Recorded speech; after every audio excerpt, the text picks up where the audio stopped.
Hello everyone, स्वागत है आप सभी का स्टडी राइस यूट्यूब चैनल पर। तो हमारी यूपीपीएससी आरओ एआरओ की क्लासेस चल रही हैं। ये है आज का प्रैक्टिस सेट नंबर 12। जिसने 11 नहीं देखे हैं तो वो लोग प्लेलिस्ट में जाकर देख सकते हैं। एक अलग से प्लेलिस्ट बनी हुई है यूपीपीएससी आरओ एआरओ एग्ज़ाम करके, तो आप वहाँ से जाकर भी चेकआउट कर सकते हैं।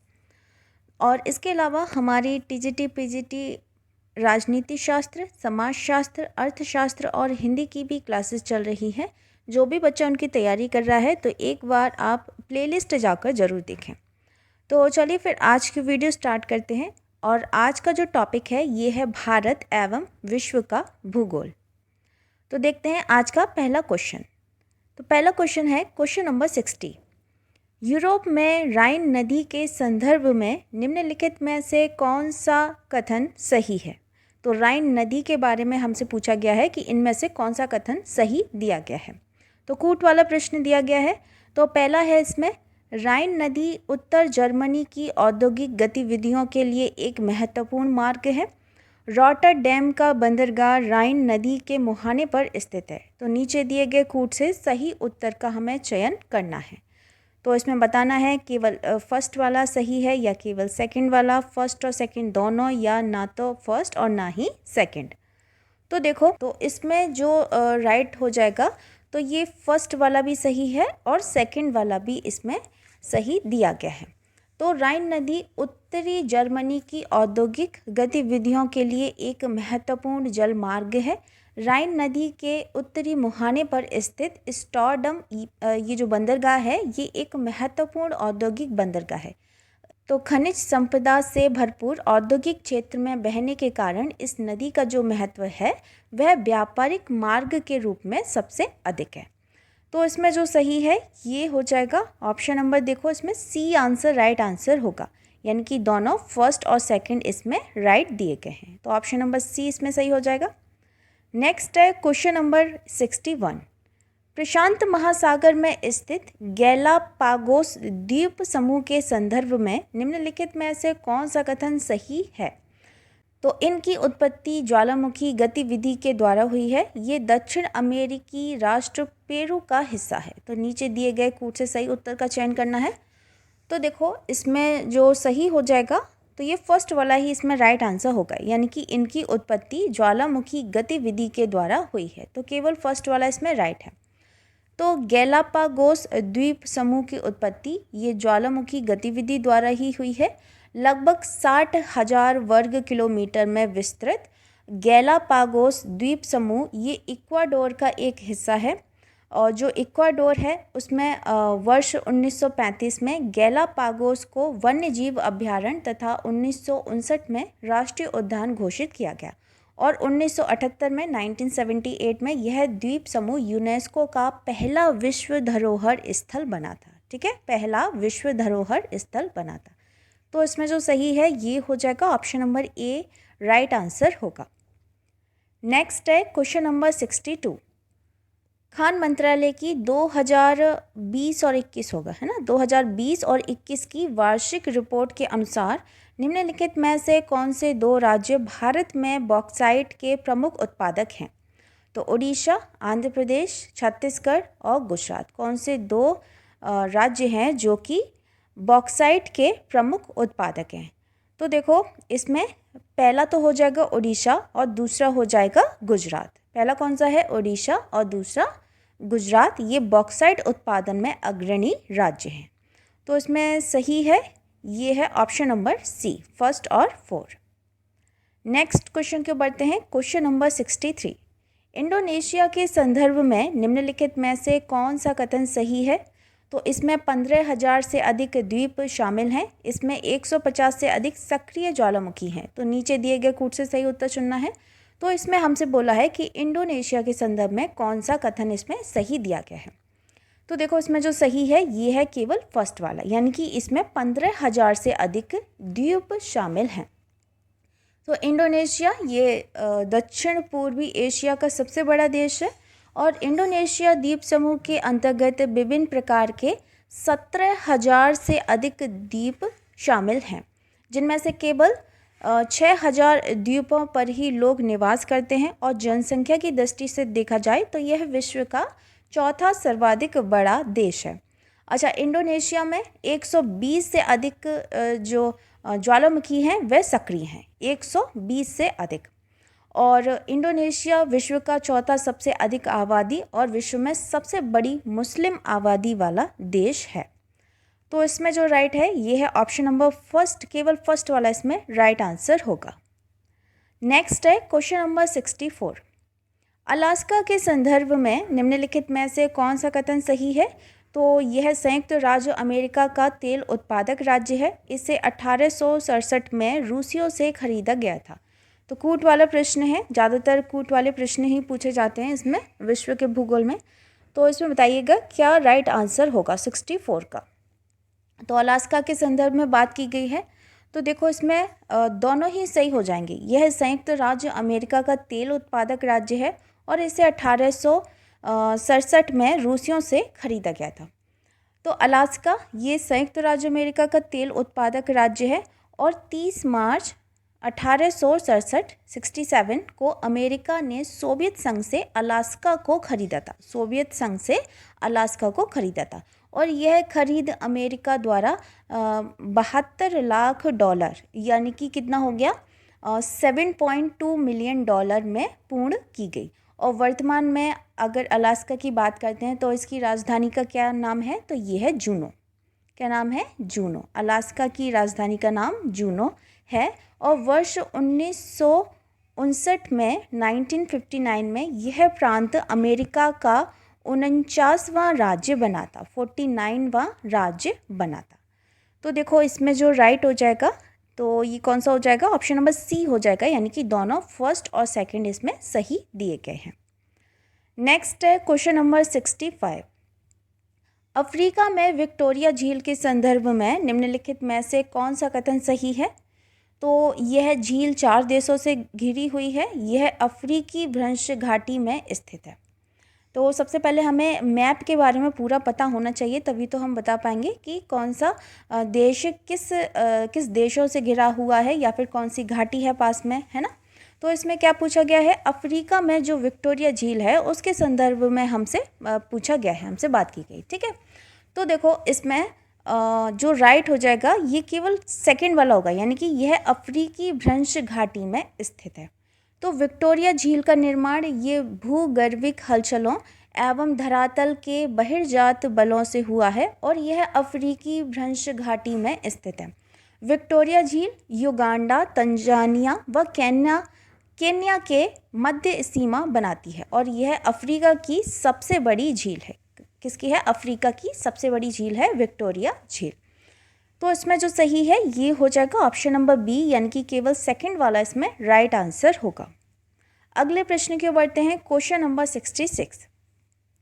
निम्नलिखित में से कौन से देश मध्य पूर्व का हिस्सा नहीं है? मध्य पूर्व का हिस्सा नहीं है। तो इसमें ऑप्शन देखते हैं, जॉर्डन और इजराइल, लेबनान और इजराइल, सीरिया और लेबनान और जॉर्डन और तुर्की। तो इसमें हमसे ये पूछा है कि कौन से देश मध्य पूर्व का हिस्सा नहीं है, है ना, नहीं है, ये पूछा है। तो देखो इसमें सबसे पहले दिया गया है जॉर्डन और इजराइल। तो इजराइल है, जॉर्डन नहीं है, है ना। नेक्स्ट है इसमें लेबनान और इजराइल। तो देखो लेबनान है, इजराइल भी है। सीरिया और लेबनान, तो इसमें लेबनान है। जॉर्डन और तुर्की, तो इसमें जॉर्डन भी है। तो हमसे पूछा ये गया है कि देश मध्य पूर्व का हिस्सा नहीं है, है ना।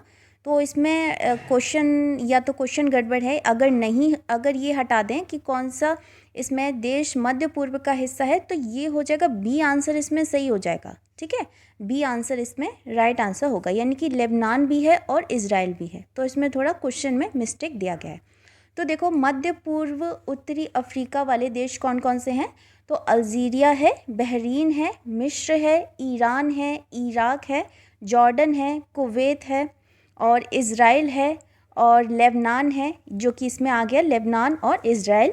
Libya, Morocco, Oman, Qatar, Saudi Arabia, Syria, Tunisia, संयुक्त अरब अमीरात, यमन है, जिबूती है, मार्टिनिया है और फ़िलिस्तीन है। ठीक है। तो ये सभी जो देश हैं ये मध्य पूर्व का जो हिस्सा है उसमें आ जाते हैं। तो इसमें बी आंसर इसमें राइट आंसर होगा। नेक्स्ट है क्वेश्चन नंबर 67। पाकिस्तान में ग्वादर बंदरगाह निम्नलिखित में से किस प्रांत में स्थित है? तो बलूचिस्तान, खैबर पख्तूनख्वा, पंजाब या फिर सिंध। तो पाकिस्तान में जो ग्वादर बंदरगाह है वह किस प्रांत में स्थित है? तो ये हो जाएगा ऑप्शन नंबर ए बलूचिस्तान हो जाएगा। इसमें क्या हो जाएगा राइट आंसर? बलूचिस्तान। तो पाकिस्तान में ग्वादर बंदरगाह ये बलूचिस्तान में स्थित है। ग्वादर जिस क्षेत्र में स्थित है उसे मकरान कहा जाता है। ठीक है, ग्वादर जिस क्षेत्र में स्थित है उसको हम क्या कहते हैं? मकरान कहा जाता है। ग्वादर मकरान ज़िले में एक तहसील है और इस बंदरगाह को चीन के सहयोग से विकसित किया जा रहा है, जो चीन की महत्वाकांक्षी परियोजना है, यानी कि चाइना पाकिस्तान इकोनॉमिक कॉरिडोर है, उसका वह हिस्सा है। तो इसमें जो सही है ये हो जाएगा ऑप्शन नंबर ए आंसर इसमें राइट आंसर होगा। नेक्स्ट है क्वेश्चन नंबर 68। संयुक्त राष्ट्र की महासभा ने वर्ष 2023 को किसके अंतर्राष्ट्रीय वर्ष के रूप में घोषित किया है? तो तिलहनी फसलें, दलहनी फसलें, मोटे अनाज वाली फसलें या फिर पशु चारे वाली फसलें। तो कौन से हैं? ये देखो, इसमें ऑप्शन नंबर सी इसमें राइट आंसर होगा, यानी कि मोटे अनाज वाली फसलें। तो मार्च 2021 में संयुक्त राष्ट्र महासभा द्वारा भारत की ओर से पेश एक प्रस्ताव की सर्वसम्मति से स्वीकार लिया गया, जिसके अंतर्गत वर्ष 2023 को अंतर्राष्ट्रीय मोटा अनाज वर्ष घोषित किया गया और इस प्रस्ताव का 70 से अधिक देशों ने समर्थन भी किया था। 70 से अधिक देशों ने इसका समर्थन किया था। तो इसमें राइट आंसर है ऑप्शन नंबर सी। नेक्स्ट है क्वेश्चन नंबर 69। निम्नलिखित में से कौन सा वृक्ष भूमध्य सागरीय वनों में नहीं पाया जाता है? तो नहीं पाया जाता है वह बताना है। तो सागौन है, यानी कि सागवान, ओक, चेस्टनट या फिर जैतून। तो कौन सा वृक्ष है जो कि भूमध्य सागरीय वनों में नहीं पाया जाता? तो जो नहीं पाया जाता ये है ऑप्शन नंबर ए सागौन नहीं पाया जाता। सागौन नहीं पाया जाता। तो उपयुक्त विकल्पों में से सागौन भूमध्य सागरीय वनों में नहीं पाया जाता, बल्कि ये कहाँ पाया जाता है? तो ये उष्णकटिबंधीय वनों में पाया जाता है। भूमध्य सागरीय वनों के प्रमुख वृक्ष कौन कौन से हैं? जैसे ओक हो गया, जैतून, चेस्टनट, पाइन, ये सभी भूमध्य सागरीय वनों के प्रमुख वृक्ष हैं। अच्छा, ग्रीष्मकाल की शुष्क जलवायु से बचाव के लिए विभिन्न प्रकार के वृक्षों ने स्वयं को अनुकूलित कर लिया गया है और भूमध्य सागरीय प्रदेश साइट्रस यानी कि जो खट्टे फलों के लिए ये ज़्यादा फेमस है। साइट्रस यानी कि खट्टे फलों के लिए ज़्यादा प्रसिद्ध है। तो इसमें जो सही है ये हो जाएगा ऑप्शन नंबर ए, इसमें राइट आंसर होगा। नेक्स्ट है क्वेश्चन नंबर 70। निम्नलिखित में से कौन सा मैंग्रोव क्षेत्र गोदावरी नदी के डेल्टा पर अवस्थित है? तो कुंडापुर है, होन्नावर है, मालपे है या फिर कोरेंगा है। तो कौन सा है जो कि मैंग्रोव क्षेत्र गोदावरी नदी के डेल्टा पर स्थित है या फिर अवस्थित है? तो 70 का जो राइट आंसर है ये है ऑप्शन नंबर डी कोरेंगा। क्या हो जाएगा इसमें? कोरेंगा इसमें राइट आंसर होगा। तो कोरेंगा ये मैंग्रोव क्षेत्र गोदावरी नदी के डेल्टा पर काकीनाडा के समीप स्थित है और यह मैंग्रोव वन सुंदरवन डेल्टा के बाद भारत का दूसरा सर्वाधिक बड़ा मैंग्रोव वन क्षेत्र है। तो इसमें अभ्यारण्य में पक्षियों की 120 से अधिक प्रजातियां भी पाई जाती हैं। कहाँ पर? मैंग्रोव वन क्षेत्र में। तो इसमें जो सही है ये है ऑप्शन नंबर डी। नेक्स्ट है क्वेश्चन नंबर 71। सूची 1 को सूची 2 से सुमेलित कीजिए तथा सूचियों के नीचे दिए गए कूट से सही उत्तर चुनिए। तो एक तरफ हमें दिया गया है ऑस्ट्रेलिया के प्रांत और दूसरी तरफ उनकी राजधानी के बारे में दिया गया है। तो देखो, सबसे पहले ये है न्यू साउथ वेल्स। तो ये इसकी राजधानी क्या है? ब्रिस्बेन है, सिडनी है, पर्थ है या फिर मेलबर्न है। तो जो न्यू साउथ वेल्स है इसकी राजधानी है सिडनी। क्या है? सिडनी। ठीक है। नेक्स्ट है क्वींसलैंड, इसकी राजधानी क्या है? तो इसकी है ब्रिस्बेन। फिर है विक्टोरिया, इसकी राजधानी मेलबर्न और पश्चिमी ऑस्ट्रेलिया इसकी राजधानी है पर्थ। तो इसमें सही हो जाएगा, ये हो जाएगा 2143। 2143 इसमें राइट आंसर होगा। तो देख लेते हैं 2143 यानी कि सी ऑप्शन इसमें सही आंसर हो जाएगा। अगला है क्वेश्चन नंबर 72। निम्नलिखित में से कौन सही सुमेलित नहीं है? तो जो सही सुमेलित नहीं है वह बताना है। मक्का नर मंजरी निकालना, मूंगफली खूंटी बनना, या काबुल चना किले निकालना, या फिर तंबाकू शीश कृतन। तो इसमें कौन सा सही सुमेलित नहीं है? तो देखो इसमें जो सही सुमेलित नहीं है ये हो जाएगा ऑप्शन नंबर सी हो जाएगा, यानी कि काबुल चना किले निकालना। तो मक्का ये नर मंजरी निकालना सही है, मूंगफली खूंटी बनना सही है, तंबाकू शीश कर्तन ये भी सही है। तो किले गेहूँ, जौ, धान, मक्का व अन्य फसलों से निकाली जाती है, ना कि काबुल चना से निकाली जाती है। तो इसमें जो सही है ये है ऑप्शन नंबर सी। अगला है क्वेश्चन नंबर 73। बालखश झील निम्नलिखित देशों में से किस में स्थित है? तो कजाकिस्तान, किर्गिस्तान, रूस या फिर तुर्कमेनिस्तान। तो बालखश झील है वह किस देश में स्थित है? तो ये है ऑप्शन नंबर ए कजाकिस्तान में। कहाँ पर है? कजाकिस्तान में। तो इसमें जो राइट आंसर है ये है ऑप्शन नंबर ए। अगला है question number 74। India state of forest report 2021 के अनुसार कितने राज्यों केंद्र शासित प्रदेशों में उनके भौगोलिक क्षेत्र का 33% से अधिक क्षेत्रफल वन आच्छादित है? तो ये हो जाएगा ऑप्शन नंबर सी 17। तो India state of forest report 2021 के अनुसार, 2021 का पूछा, 2021 के अनुसार 17 राज्यों या केंद्र शासित प्रदेशों में उनके भौगोलिक क्षेत्र का 33% से अधिक क्षेत्रफल वन आच्छादित है। तो इसमें जो सही है ये है ऑप्शन नंबर सी। अच्छा, अगला है क्वेश्चन नंबर 75। निम्नलिखित में से कौन सी नदी घाटी बेसिन क्षेत्र में सबसे बड़ी है? तो कावेरी है, महानदी है, नर्मदा है या फिर ताप्ती है। तो ये है ऑप्शन नंबर बी महानदी। कौन सी है? ऑप्शन नंबर बी महानदी इसमें राइट आंसर होगा। अगले प्रश्न की बढ़ते हैं। Question number 76। हिमालय में त्रिशूल शिखर के संदर्भ में निम्नलिखित में से कौन सा कथन सही है? तो यह उत्तराखंड के बागेश्वर जिले में स्थित है। यह चोटी 7500 मीटर से भी अधिक ऊंची है। तो कूट वाला प्रश्न दिया गया है, बताना है कौन सा राइट है। तो इसमें देखो केवल फर्स्ट वाला सही हो जाएगा, यानी कि केवल फर्स्ट इसमें सही दिया गया है। तो त्रिशूल चोटी उत्तराखंड के बागेश्वर जनपद में स्थित है और इसका उच्चतम बिंदु समुद्री तल से 7120 मीटर ऊंचाई पर स्थित है। ठीक है, 7120 मीटर ऊंचाई पर स्थित है और यह चोटी 3 चोटियों का सम्मिलित रूप है, जिसमें से दूसरी चोटी का 6690 मीटर की ऊंची तथा तीसरी चोटी है वह है 6007 मीटर की ऊंची है। अच्छा, तो इसमें जो राइट आंसर हो जाएगा ये हो जाएगा ऑप्शन नंबर ए। नेक्स्ट है क्वेश्चन नंबर 77। निम्नलिखित में से कौन से देश बाल्टिक सागर के तट पर स्थित नहीं है? तो लाटविया और पोलैंड, लाटविया और रूस, स्वीडन और रूस या फिर स्वीडन और नॉर्वे। तो कौन से देश हैं जो कि बाल्टिक सागर के तट पर स्थित नहीं हैं? तो ये है ऑप्शन नंबर डी स्वीडन और नॉर्वे। कौन से हैं? स्वीडन और नॉर्वे।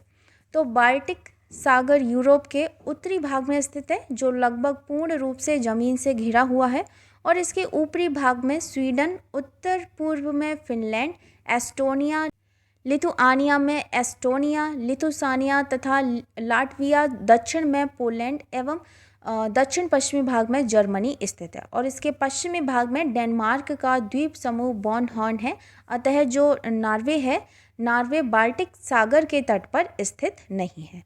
तो इसमें option number D right answer होगा। अगला है क्वेश्चन नंबर 78। निम्नलिखित बाघ अभ्यारण्य यानी कि टाइगर रिजर्व में से कौन सा मध्य प्रदेश में स्थित नहीं है? तो अमनगढ़, बांधवगढ़, कान्हा या फिर संजय दुबरी। तो देखो इसमें कौन सा नहीं है, ये हो जाएगा ऑप्शन नंबर ए अमनगढ़ स्थित नहीं है।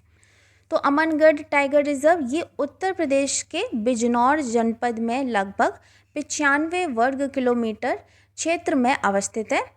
और उत्तर प्रदेश में कौन कौन से टाइगर रिजर्व और हैं? तो पहला तो यही है अमनगढ़ टाइगर रिजर्व जो कि बिजनौर में है। दूसरा है दुधवा टाइगर रिजर्व जो कि लखीमपुर खीरी एवं बहराइच में है। तीसरा है पीलीभीत टाइगर रिजर्व जो पीलीभीत में है, और चौथा है रानीपुर टाइगर रिजर्व जो कि चित्रकूट में है। तो 4 टाइगर रिजर्व है। तो इसमें जो सही है ये हो जाएगा option number A, right answer होगा। अगला है क्वेश्चन नंबर 79। निम्नलिखित में से कौन सा कोयला आधारित बिजली संयंत्र उत्तर प्रदेश में स्थित है? तो डार्ली पाली, दादरी, सिंगरौली और विंध्याचल। नीचे दिए गए कूट से सही उत्तर चुनना है। तो कोयला आधारित बिजली संयंत्र उत्तर प्रदेश में स्थित है, तो ये हो जाएगा ऑप्शन नंबर बी हो जाएगा, यानी कि सेकंड और थर्ड वाला। तो दादरी और सिंगरौली में, सेकंड और थर्ड दादरी और सिंगरौली में। ठीक, उत्तर प्रदेश में पूछा था हमसे।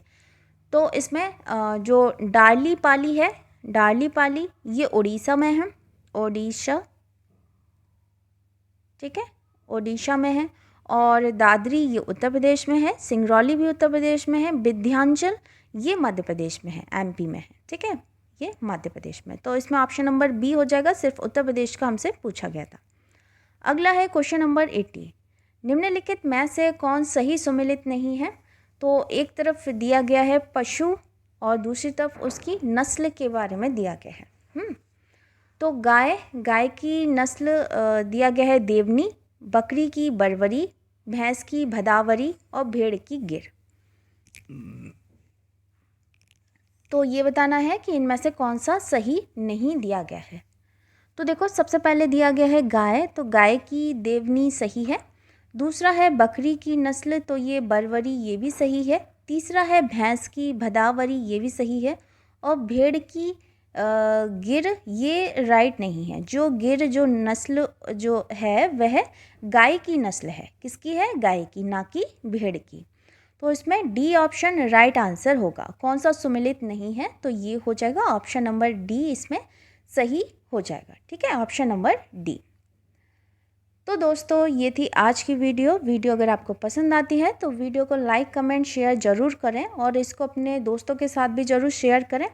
और जो भी बच्चा चैनल पर पहली बार आया है तो चैनल को ज़रूर सब्सक्राइब करें, साथ ही साथ बेल आइकन को भी प्रेस कर लें। जब भी वीडियो अपलोड होगी तो आपके पास नोटिफिकेशन आ जाएगा। तो मिलते हैं नेक्स्ट वीडियो में नेक्स्ट टॉपिक के साथ। तब तक के लिए थैंक यू सो मच।